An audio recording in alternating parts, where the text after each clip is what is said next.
So now we come to the concept of, I guess, bioenergetic medicine, right? And how that, so maybe you can explain that a little bit and how that may even relate to epigenetics. Everything in life is energy. You know, we take basically energy from the sun, for example, it hits our eyes.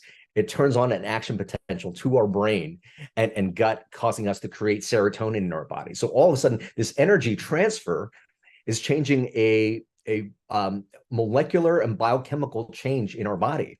Our thoughts, all of a sudden, if we start to focus on the things that we don't have, focus on the things that we can't control, those thoughts all of a sudden creates a stress response in our body that raises cortisol. So everything is energetically connected. Energy is neither created nor destroyed, they're just transferred. So can we be conscious about how we live our life? Because the choices we make in those 7 areas of our life creates the energy and the chemistry that is in our body. So let's talk about epigenetics. Our DNA is not static. Our DNA is basically, you know, we have the same amount, we have the same DNA in every single cell in our body.